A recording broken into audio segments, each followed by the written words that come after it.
Thank you. Thank you. That's a Chicago welcome. I like it. Good Chicago welcome. Very exciting. Elle, I want to start with you.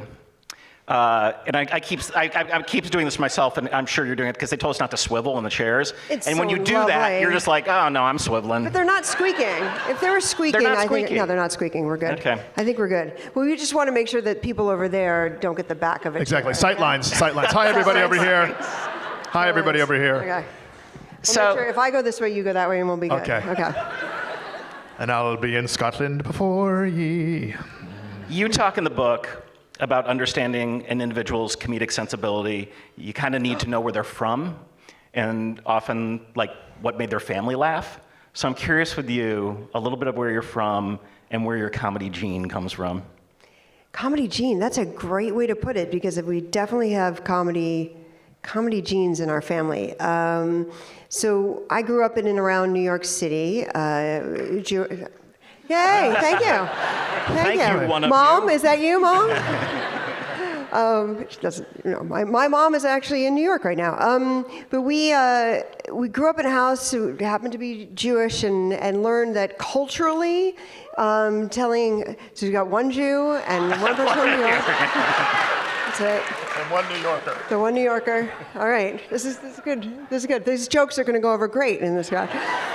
So, both of my parents tell jokes, one of them better than others. Aunts and uncles, grandparents, and like my grandfather always had like a limerick book around and silly things like that. And then when I was a kid, we were lucky enough to get up to the Catskills sometimes in the summer. And even when I was a kid, we'd sit in the back, one person from the I'm keeping track. We would sit in the back of the theater, and I mean, Alan King and Robert Klein and all these amazing comedians would be there, and the audiences were really, really very excited and lots of laughing. And you go, what do you have to do that? How do you make people do that? Mm-hmm. And I've done many things in my life, but Keegan's done many things too, but comedy is definitely something that we have in common. And when we first met, we started talking about kind of the science of humor, like the math of how you break down a joke, or what makes a joke funny, or what the path is that has a turn, what's a good setup and a punchline. Like so what we call them like hard jokes, which is like with a traditional joke, as opposed to someone telling a funny story or doing a bit or sketch comedy, as these guys are proficient at. But like, what's a good hard joke? So when we met, you want to what? No, you go ahead. No, I was saying that. So when we met, this was kind of one of the first conversations about, well, if we're going to work together, what do you think is funny? Like, what do you think is good? What kind of things do you want to, right? That makes sense. Like, what do we have if we're going to be in a working relationship? What are the projects that you like? What are the TV shows that you like, the joke ratio? Like Modern Family, you could probably almost set your watch. It's like there's a joke every 90 seconds on Modern Family, or some kind of silly bit that comes up. So, and then I also found out, and this is amazing for my friend over here, is he's never heard like any old Jewish jokes. Wow. Like, I'm just a little black Catholic boy from Detroit, so. Go Lions. Go Lions.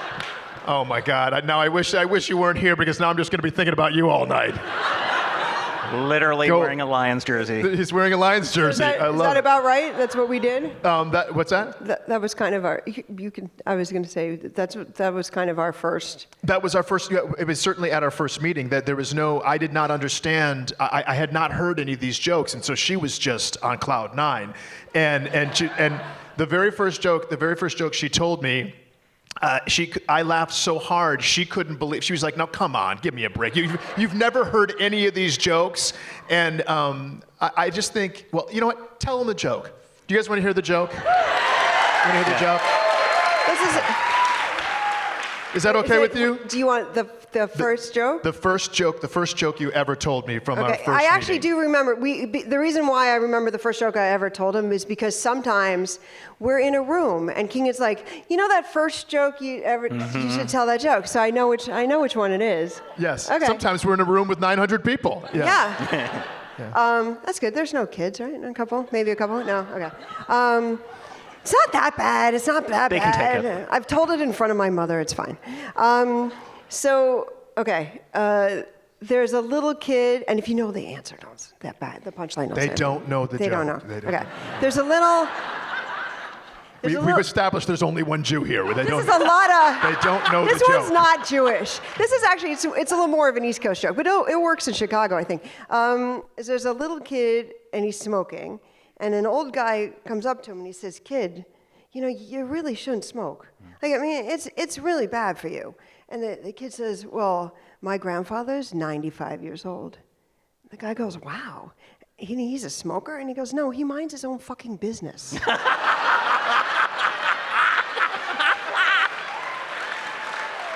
Excellent. That is an excellent joke. Thank you. Thank you very much. Good night. You can swivel right off. Swivel away, yes. So, Keegan, I know there's a guy with the Lions jersey, and the Bears are playing tonight, and whatever. It's hard. It's hard. It's a welcome distraction. Go Lions. Go Lions. But this is, I met you there, and I'm curious, like, Detroit, in terms of your comedy genes, and because you also performed in Chicago, and it's different. So yeah, it's very different. The one thing that I found in Detroit, especially at the Second City, that was fascinating, was that we had no tourist base. Yeah. You know what I mean? So that was kind of yes. You may laugh at that, Chicago. Yes. So when we at the Second City in Chicago, sometimes they'll do one show or maybe two shows a year because of all the tourism that comes into the city. In Detroit, we did 3 to 4 shows a year because we had the same audience coming over and over and over again. But and I found he doesn't mean like they only performed once for 4 months and they didn't perform again. He means the same material, right? Yes, the same material. Okay. Yeah, it wasn't like you did 3 shows in a year. Right, we would perform the same. No, yes, we didn't just do one show. It was that dangerous to get to what a sweet gig. to the theater. Sweet gig, yeah. Sweet gig. Yeah. One show every 3 months, boom, we're out. Yeah. But the humor in Detroit was always very raw and physical. And that's what I remember the most about the difference, kind of the big difference between the Second City Chicago and the Second City Detroit is that the humor here would be both physical and very heady. It could be one or the other. Whereas in Detroit, it was always, I felt like I was losing about 3 pounds a night doing shows there. It was like a James Brown concert, you know what I mean? And so when I came to Chicago, there was a little bit of an adjustment to make. Yeah. One of the things I love in the book, so there's history, but there's also comedy philosophy. And you talk about the fact that laughter and comedy create connection, which is absolutely true. I have a friend near Elle who's a technologist who once said to me that it's not a superpower unless it can be used for evil. So I'm curious in terms of comedy, when you think about this, and you do touch on this in the little book, it can bring people together, but it can also separate people. And we see people sort of in the public sector who do that. But then the more powerful usage, I think, what you talk about, and certainly what we've all been interested in our careers, is how we can, there's a phrase that the shortest distance between two people is a laugh. Oh, that's neat. Oh, I like that. Never heard that. Yeah, I like that. I like So that. talk a little bit to us, too, about the connective power of comedy. I love it. They're giving you a round of applause, Kelly, Yeah, for that I know. line. I thought everyone heard that. All right. So it's actually something that Keegan and I, we did a Milken conference panel about this 2 months ago, is that when Keegan and I started working together, and I've been writing for him for about 8 years now, I was very adamant if he was going to host a show, or whether it's a TV show like the Brain Games kind of show or Game On, or if it's hosting the NFL Honors, go Lions. If it's hosting, an award show or presenting an award show, and everything that he says is to bring joy, comes from excitement. I'm like, guys, we're doing a show about football. Keegan loves football. There's so much we can talk about. He can make fun of himself. He can make fun of the fact that he's a Lions fan, although right now it's getting better.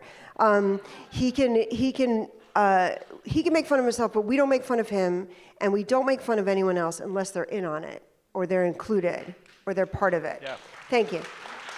It is, and Keegan will attest to it. We'll be, for a while we were like on Zoom calls, and it would be like me and 5 male writers, and I'm the head writer, and I was like, guys, we're not doing that joke. We're not doing this joke, and we're not doing this joke. I want to make sure that everything is uplifting or connecting. And we did a really funny joke with Rob Gronkowski, with Gronk, at the NFL Honors 2 years ago.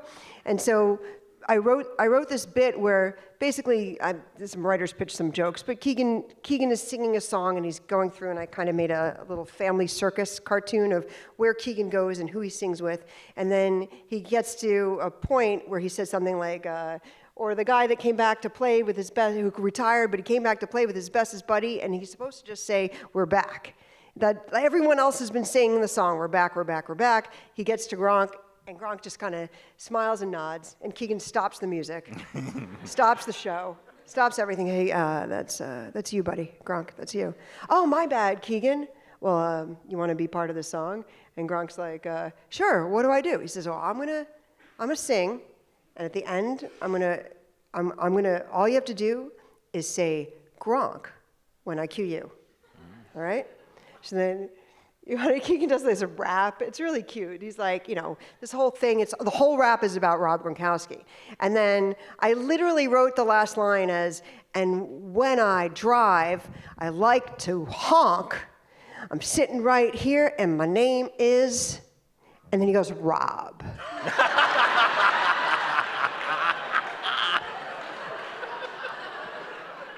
So,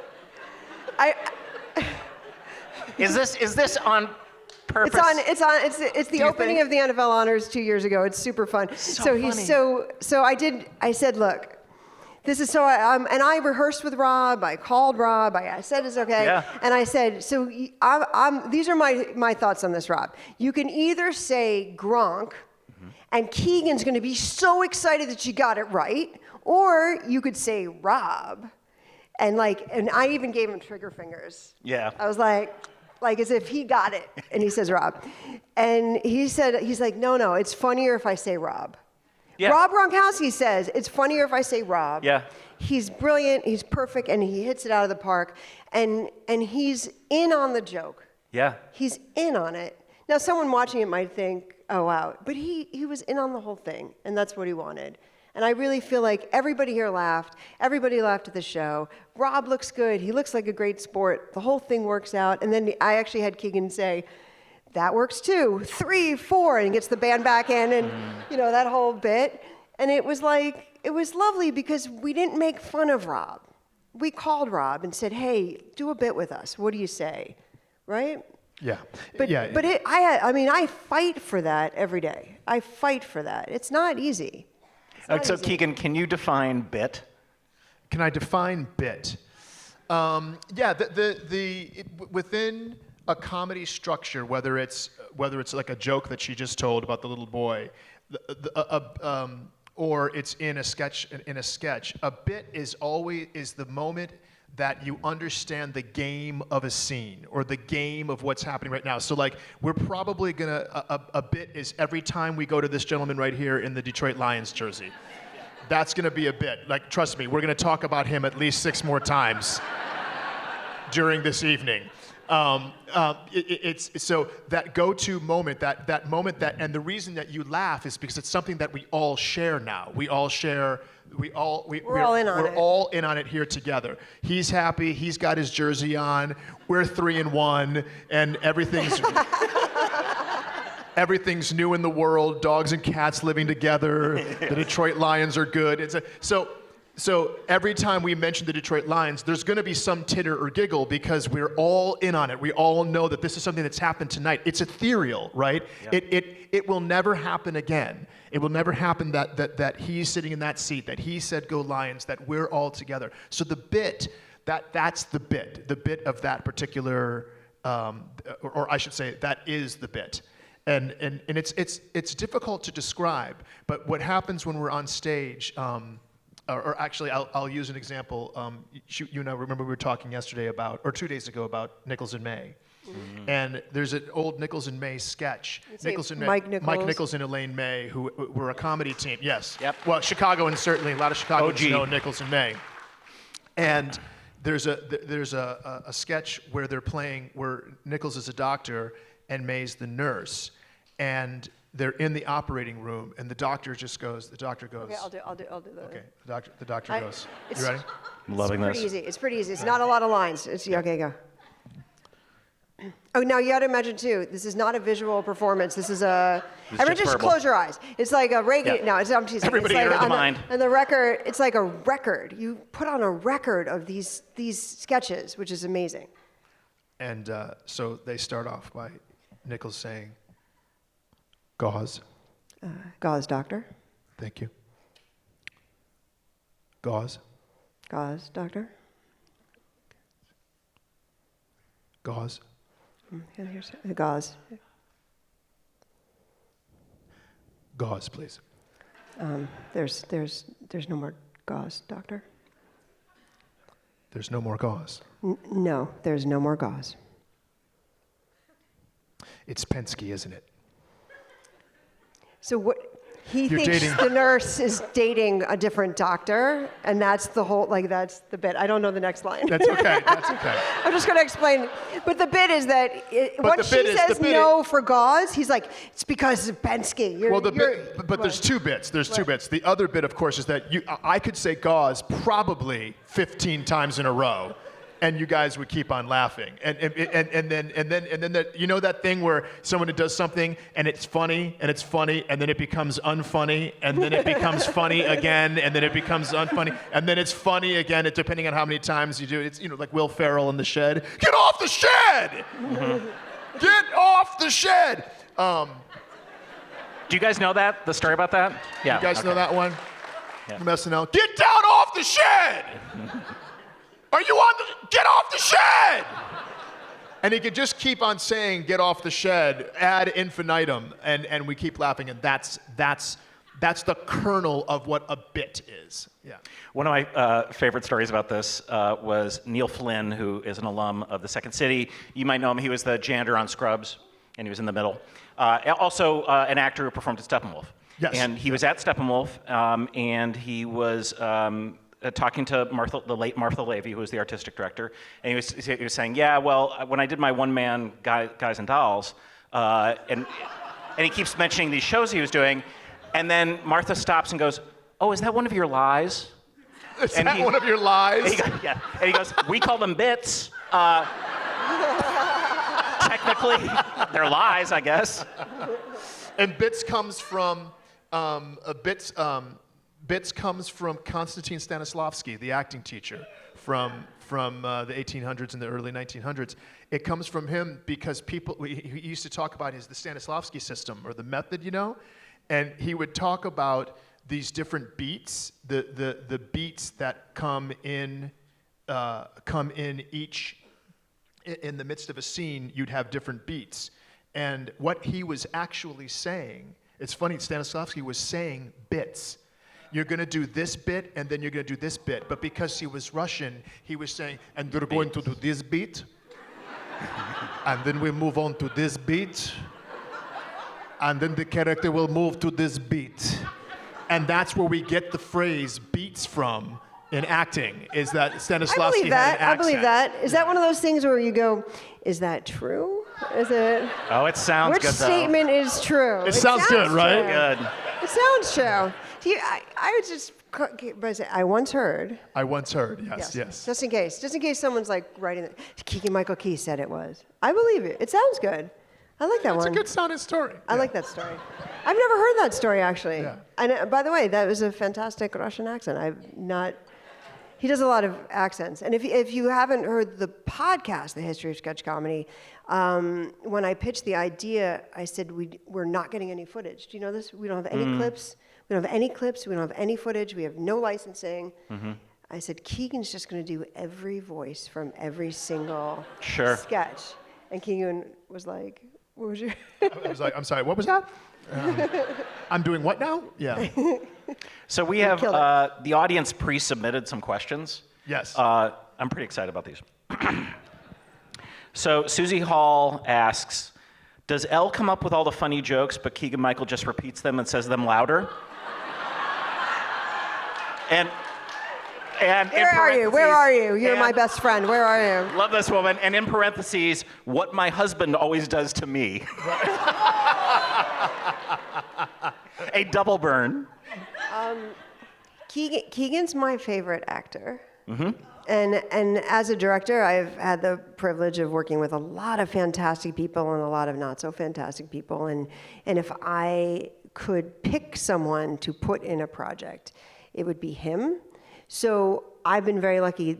Part of the reason why I like him so much is that because I do write for him. So if I write something and he says it on camera and hits it out of the park, it's a joy. It's a pleasure. And he usually does. So it's pretty easy. Aw, look at the way he's like, don't look at me. But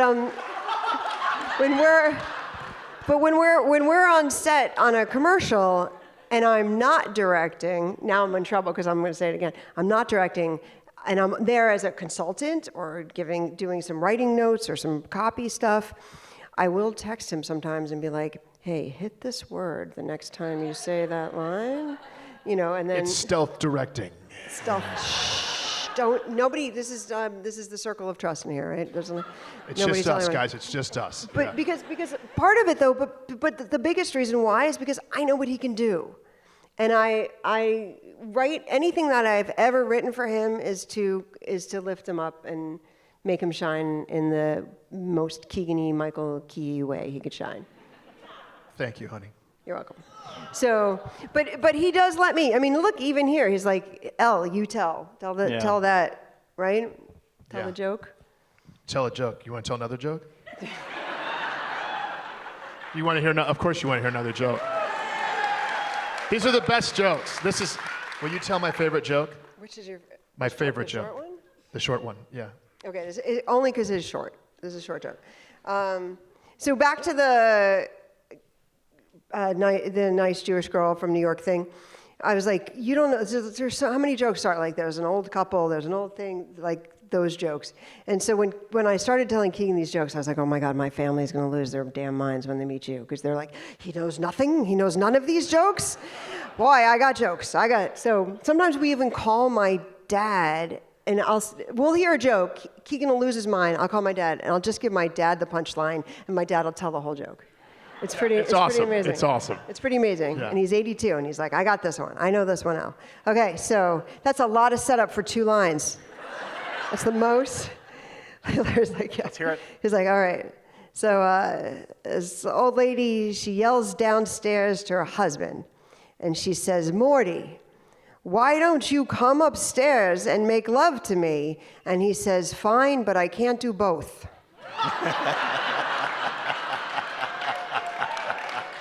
And thank you for any of you who have heard this joke before and not said anything. The only Jew in the room. Thank you. Yep. I know there's more. She was the first, she was the quick one. I was like, yes. So when you were talking about the people you saw at the Catskills, and one of Yeah. the people you mentioned was Robert Klein, who ended up becoming a Second City alum, David Steinberg as well. I'm curious, when did you first hear of Second City? I guess because I was in New York, and in New York City, I think Upright Citizens Brigade Sure. had a pretty good following there. So, Yep. and I did go on a path where I thought if you wanted to make movies or TV shows that you acted, because as a kid, that's what you see. You see the actors, you don't see the directors or the cameras. Or I always joke sometimes, waiting, if you turn the camera around, you'd be shocked at what was going on behind all of that chaos just to see one person in a room. And so I think along the way, I did go to some shows.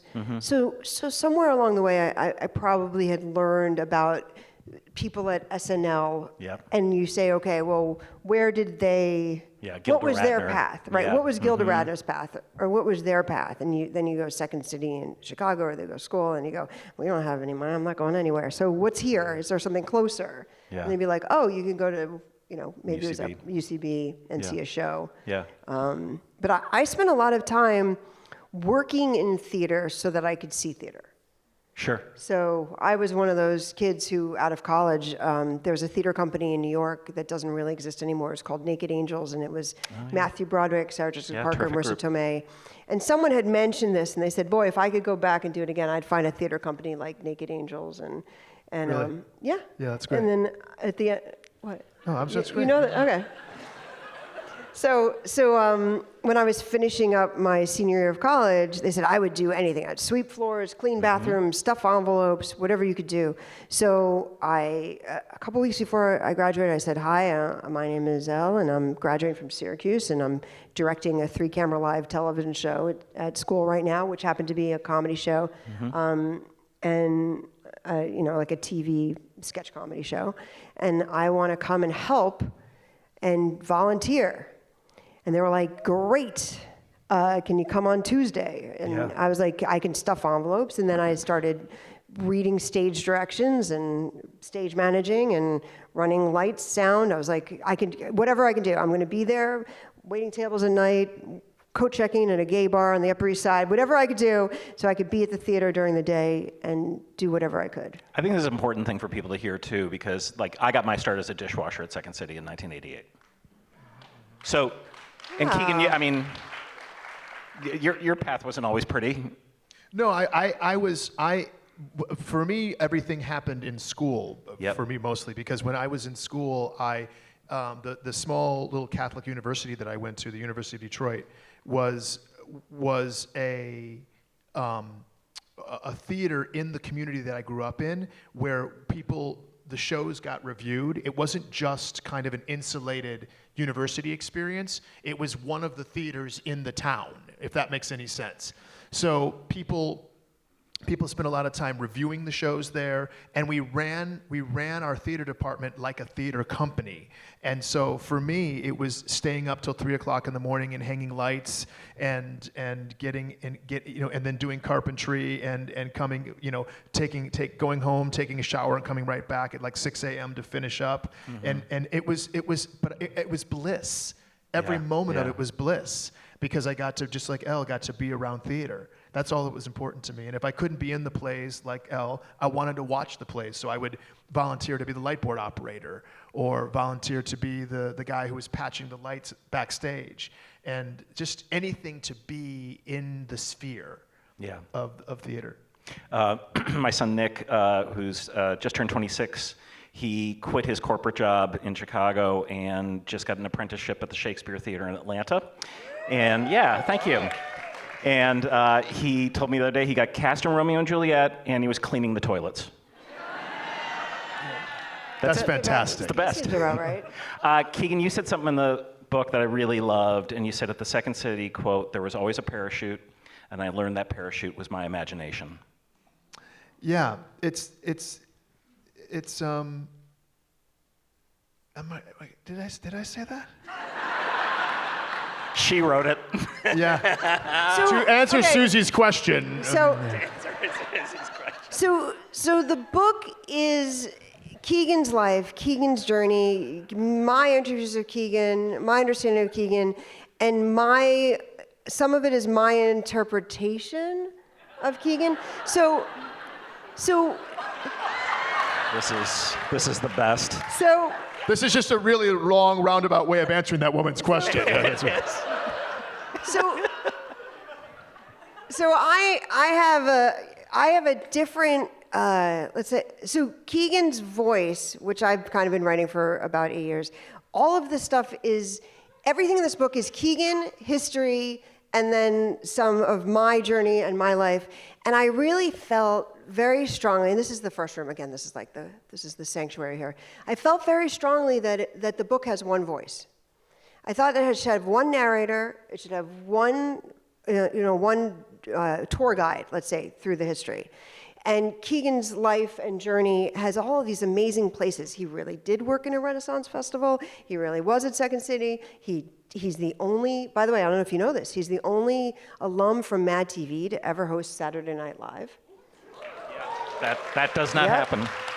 It's Yeah, I think Lorne Michaels doesn't like to share with competition, so yeah. But anyhow, we love Lorne. But the thing is that so I took all of this information and kind of put a path together, and so there are places where I, let's say, put some, I don't know what creative License. to help tell the story. But it's all Keegan's story. It's not like I made up that he went to Second City. What happened? You were just about to say. I was just to say, you wrote the book, Elle. We wrote. But he wrote. She wrote he a wrote fantastic stories. book. He wrote Yeah. stories. So what Keegan would do is Keegan would record. I would record him and interview him, and then I compiled everything. So I'm like the team of us is Yes, the book. no, yes, I agree. I mean, this book it's Keegan. It's all Keegan. Every page is Keegan. It's all you. This whole book is you. But sometimes I would, add some flourish. It's the same story. I just went, what, you said parachute, but, and then what was your parachute? Like sometimes I'd have to okay, and then how do I want to find a transition from, welcome to our living room. I want to find a transition that takes you from here to there. How do you go from ancient Greece to, when you read the book, you'll see it kind of follows, each chapter has a history piece, a little bit of a lesson, a Keegan story that relates to something that we're talking about, and then something at the end called we call it a hey, you can't do that moment, which was inspired by Keegan watching sketches and going, you can't do that, that's ridiculous, that's so silly. And so I was like, wouldn't it be fun if we found something at the end of each chapter so that when you read it, you know you're coming to the end of the chapter, or you have some kind of pattern to follow. And so along the way, I'd say, okay, I need a transition from talking about ancient Greece to something in your life. What's a transition in your life? And if anyone's curious about the writing process of Keegan Key, and he would say, well, I grew up kind of near Greektown. And I'm like, no, that'll work. I think that works because it's silly and it's funny to say, we're going to take you from the history of ancient Greece to my history. Well, I'm not far from Greektown, and I was a chariot ride away from the Parthenon, which is a diner, right? Is a restaurant. A diner, yep. Do you know the Parthenon? You know the Parthenon? No, he doesn't know the Parthenon. You don't know the Parthenon? It's in Detroit, and he's like, I'm just a line. What's that? We got a Parthenon in Madison. Oh, in Madison? Yeah. Wisconsin? Yes, sir. Okay, wait a minute. He got nervous. Wait a minute. You're in Chicago, you're a Detroit Lions fan, but you're from Madison, Wisconsin. Where's Patty Offer? He just went, yep. Patty, Yep. there's Patty. Patty, you're from Detroit, Patty, right? Okay, we got a Detroiter. Do you know the Parthenon, Patty? Okay, good. Yes. Do they have good moussaka? They have very good moussaka at Good the moussaka, Parthenon. Do okay. you remember, Patty? Good pasticcio, good moussaka. Yep. Mm-hmm. Wait, what'd you say? The Parthenon, first Greek restaurant you were ever at. All right. Okay, good. That's my friend Patty. I've been friends with They Patty. went to elementary school together. I've been friends with Patty super for, good. 47 years? So that was kind of I know this is a long roundabout way for that first question, but that was kind of the process. Is I was like, how do I love backstage. You're like, we might go on tangents. Really? Really? All right. Nobody got that. No one else has gotten any of this. No one else has gotten this. This is information. this We is- saved all of this for Chicago. This is Yes. gold. secret information. Right? All right. Are you Secret. ready? You ready for another? You have a question? Okay. This is another. We're ready. And Amelia Sawyer asks, any advice for someone in their 40s who's about to audition for the conservatory at Second City and is feeling very ageist towards herself? Oh no, feeling ageist towards herself. That's horrible. I think I know this. It sounds maybe corny, but just remember that you are enough. That's the thing that's really important to remember, is that you are enough. Elle, what did you say? We were talking about this earlier today, and you mentioned something to the effect of how much it took for you to get here. What was Meaning, like, how many how many people had to meet and fall in love and marry and have kids and have grandkids? And there's memes like that out there about, you could say 14,000 people created you, like all these people in your past that had to come together to do all these things to get you. So if you're here, you're special, and if you're here, you're enough. And we were 44 when we met. Yeah, I think so. Yeah, I think we were like 43 or 44 when we met, and I, sometimes I tell people I was 47 when I got married, and I was like, but in New York City, that's like, hey, slow down there, right? That's like. Yes. Most of my friends are single, and they're like, I'm 54, I'm getting ready, I'm thinking about it. I think Amy Schumer does a whole bit about that. You're 35, slow your roll there. What's going on? But things happen when they're supposed to happen, and everything happens in the time it's supposed to happen. And I'll also tell you this: there's an actor at the Second City ETC right now who did her first review, and she's in her 40s. That's fantastic. And that didn't used to happen very often. No, that's rare. I think Brian Gallivan was someone who came in a little bit older. Brian was older. Yep. Mm-hmm. So, I love that in terms of these truly diverse ensembles, and age is part of that, and with that comes certain kinds of wisdom as well. There's another advice question. Jose Abad asks, this question is for both of you. What has been your biggest roadblock in life? How did you overcome it? If you could go back in time and give your younger self advice regarding this roadblock, what would it be?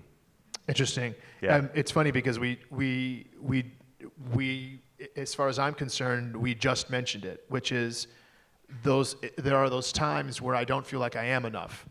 And what I end up doing is I start instead of living my life as my true self, I start to kind of tap dance for the world. Make up stories. Or I make up stories that are not true. You make up that are not true about myself. Do you know what I mean? That you make up stories about yourself and you start to kind of weave this narrative that's not helpful to you. And if I could go back and talk to my younger self, I would say, knock that off. Like don't tell those. Why are you? What good is telling the story doing you? What would be helpful right now? You telling yourself that you're not enough, or you telling yourself that you can do it? And it sounds so simple and kind of rudimentary, but that's the big roadblock for me, is that I make up these stories that, this is going to happen and that's going to happen, and what you're doing is you're preparing yourself for the worst as opposed to planning for the best, and that's what I would do if I had a. When we first became friends, it was a conversation we had back then about. I think one day I said to him, he was like Key and Peele was ending, and he was trying to figure out what to do next. And I said, yeah.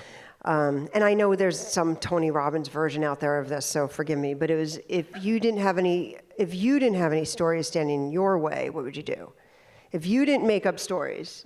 Now, granted, we're all creative, so it's like, God, this is all I do is make up stories. But the stories that stand in your way, what would you do? If you didn't have any stories that you told yourself about why you couldn't have something, what would you do? What would you do? Yeah, and that was difficult. It was really, really difficult for me because I was just like, well, what do you? No, but I can't do X, Y, and Z. She goes, no.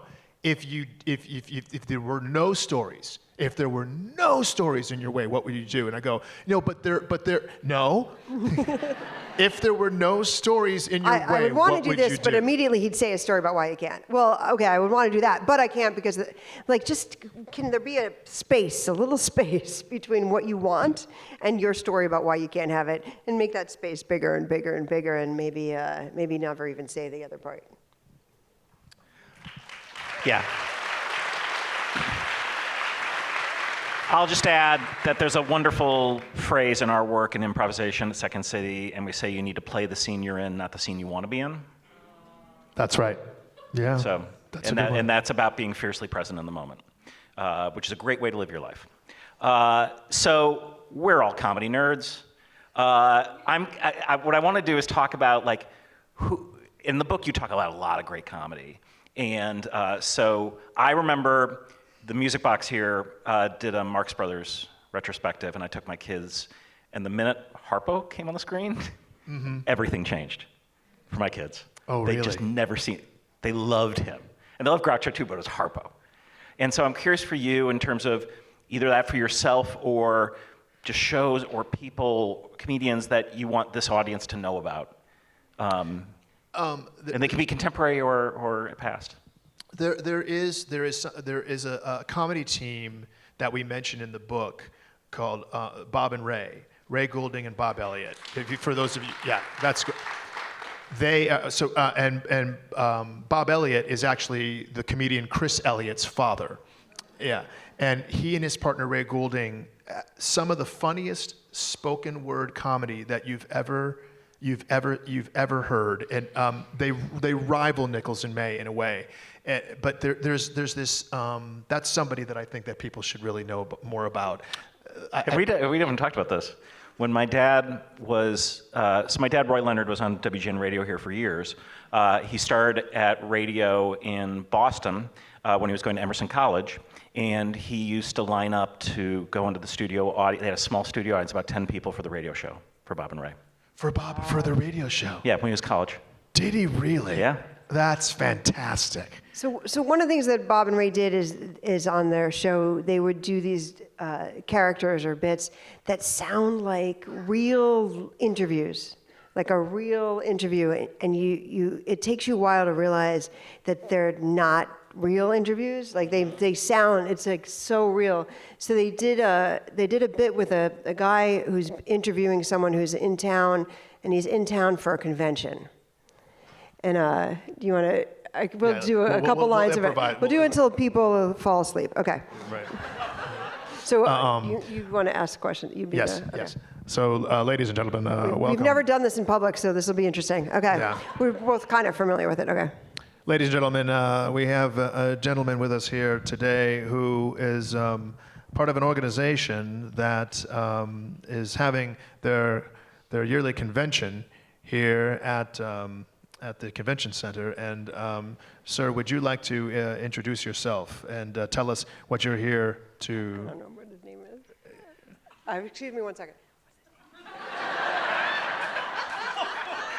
This is part of the bit. Okay. He just gave me a fake name. Okay. Would you like to introduce yourself and tell the people out there at home what you're here for? My name is Wally P. Gromit. And Wally, can you tell everybody home exactly what organization you belong to? I am a member of the Slow Talkers of America. Slow Talkers of America, right? And what exactly is happening here at the? So you've come to the convention, and what is it? What is it that your organization is all about? The Slow Talkers of America. Our organization is here at the Convention Center? Convention Center. We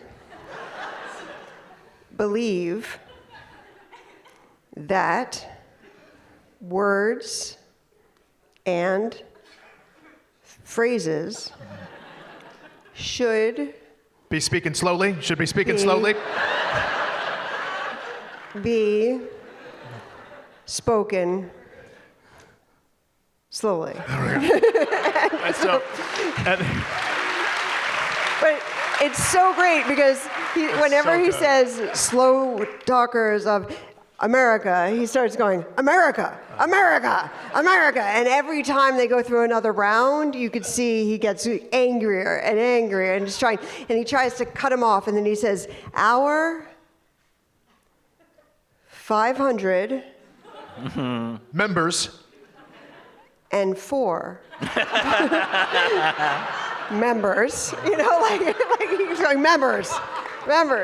People have been talking about, literally the last like 25 years, that everyone has a short attention span now. And Right. I don't think that's true. Right, I know. I just don't see, long form podcasts and those kinds of bits, and you lay them out in the book, the audition from Mr. Show. There's just so many things that are like, no, we're going on this journey.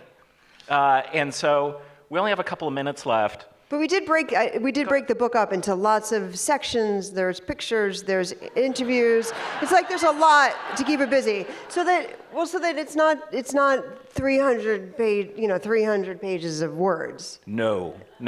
And you also have a lot of sort of famous comedic voices who share their stories and their ideas. There was one, actually I wrote down one I'd love to actually, this was really cool, I thought.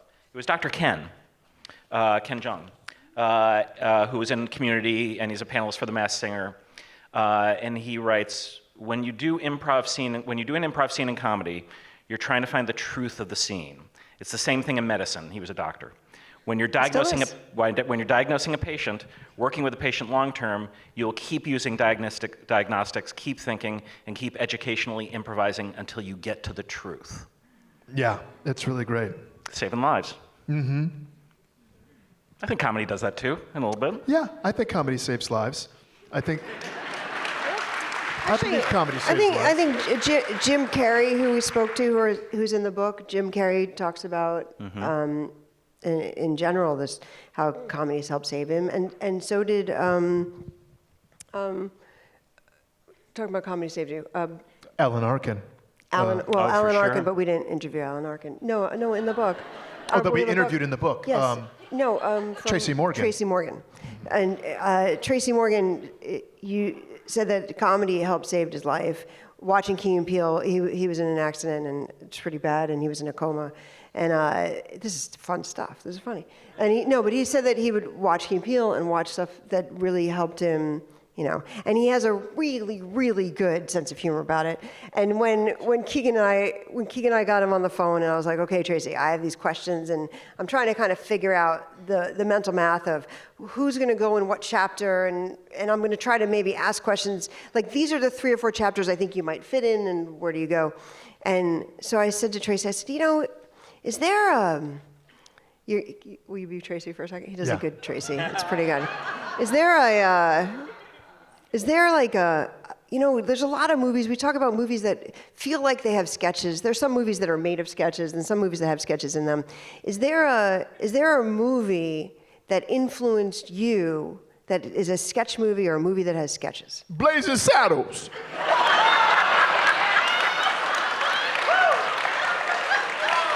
Okay.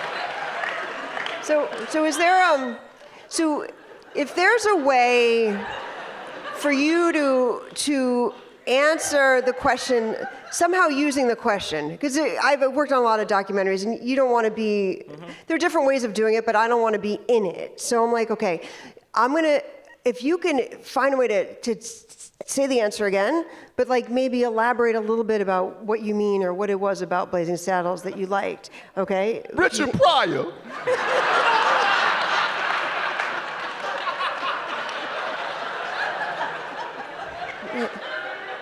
Okay. So maybe I should tell you what my goal is to try to get like a paragraph, or try to get like a paragraph or 2 that we can then put in the. They was farting in them scenes. You know that scene you and Uncle when they were eating them beans and they was farting? That's a sketch.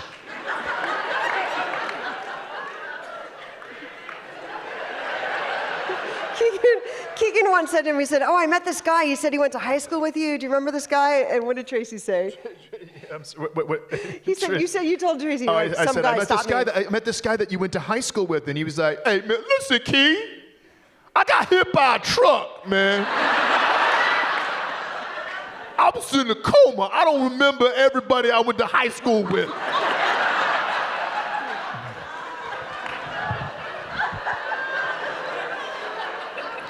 He might be my favorite interview because it was like, You didn't know what was gonna, and I was like, wait, what is, okay, first, now you gotta explain, what is, does anyone know, do you know the Richard Pryor Blazing Saddles connection?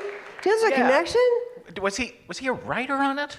Yes. Yeah, Yeah, he he was was a a writer. writer on it. Yeah. And my understanding is that he was originally supposed to play the role that Cleavon Little played. Yep. Yeah. And the studio didn't want him? The studio didn't want him. That's right. it. Yeah, and Mel also said the studio didn't want him. Also, first of all, and Mel also, at that time, he was having lots of difficulties with drugs at that time as well. Yeah. And Not so, Mel. He's not very Mel, but Richard. Mel Brooks, You knew Mel notorious. Brooks, drug addict. Drug addict. Yes. Finally, it can be said. Finally, it needed to. By the be way, said. so it's not in the book, but Mel Brooks did tell me a joke.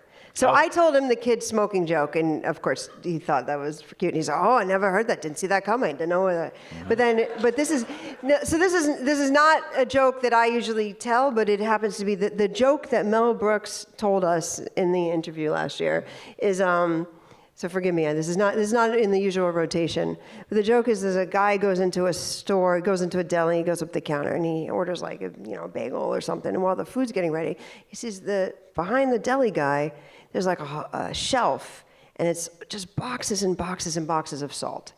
And then above that, there's another shelf with boxes and boxes and boxes of salt. And above that, another shelf, boxes of salt. So I said to the guy, I said, do you use a lot of salt? He's like, no, we don't really use a lot of salt. He says, oh, do you sell a lot of salt? He's like, no, I don't sell a lot of salt. He's got a lot of boxes of salt. You don't sell the box of salt? He says, no, I am terrible. I'm terrible at selling salt. He says, but the guy who comes in here and sells me the salt. Ladies and gentlemen, Elle Key and Keegan-Michael Key.